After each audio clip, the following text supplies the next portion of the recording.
আজ আমি চলে এসেছি ডাঙাপাড়া ধাম ঘুরতে সন্ধেবেলায়। আজকে আসার মেন উদ্দেশ্য হচ্ছে, আজ সকালে আমার বোন আর জেঠিমা এসেছে ঘুরতে। জেঠিমা এসেই বলেছিল যে ডাঙাপাড়া ধাম ঘুরতে যাবে, তাই জেঠিমার আবদার নিয়েই আজকে আমি, মা, জেঠিমা আর বোনও মিলে সবাই মিলে চলে এসেছি, 4 জন মিলে ডাঙাপাড়া ধাম ঘুরতে।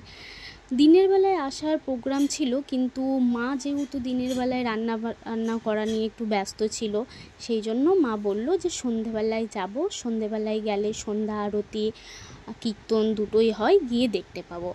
তো এসেই মারা প্রথমে মন্দিরে চলে এসেছিল, আমি আর বোন একটু পেছনে আসলাম, যেহেতু টোটোতে করে এসেছি, টোটোওয়ালাকে টাকা দিয়ে তারপরে আমরা মন্দিরে ঢুকলাম।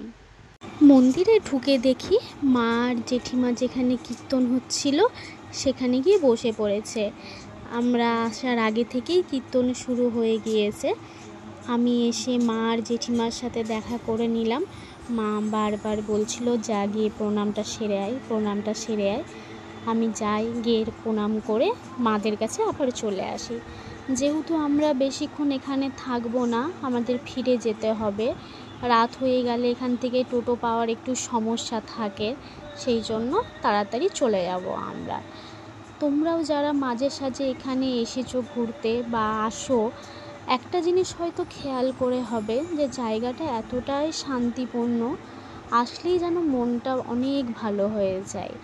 আর সবথেকে বড় কথা যেটা, যেহেতু আমাদের ফ্যামিলিতে আমরা সকলেই এখানে দীক্ষা নিয়েছি, তাই প্রভুর যে কোনো অনুষ্ঠানে বা কোনো প্রোগ্রামে আমাদেরকে এখানে আসতেই হয়। আমি এমনিতেও মাঝে সাঝে যখন তখন চলে আসি, বাড়িতে যখন ভালো লাগে না ঘুরতে চলে আসি। তো তোমরাও কারা কারা মাঝে সাঝে ধামে ঘুরতে চলে যাও অবশ্যই কমেন্ট করো। এখন সকলে আমরা ধাম থেকে বেরিয়ে পড়েছি, রাস্তায় হাঁটতে শুরু করে দিয়েছি। দেখা যাক কখন টোটো পাওয়া যায়, কি এখন গোটা রাস্তায় আমাদের হেঁটে যেতে হয়। এই জায়গাটা দেখতে পাচ্ছ, এইটা ধামের পেছন দরজা। এটা সকালবেলার দিক করে আর যে কোনো অনুষ্ঠান বা প্রোগ্রামে খোলা থাকে। আর এই যে ধামের দুই পাশের দেওয়ালেই দেখছো কত সুন্দর কার্যকলাপ করা রয়েছে। যেহেতু রাতের বেলায় শ্যুটটা করা হয়েছে সন্ধ্যাবেলা করে, সেই কারণে লাইটও খুব একটা কম ছিল, আর ঝাপসা, বেশিরভাগ ক্লিয়ার ছবিটা আসেনি। তো তোমরা সকলেই কিন্তু কমেন্ট করো যে কারা কারা ধামে ঘুরতে যেতে পছন্দ করো।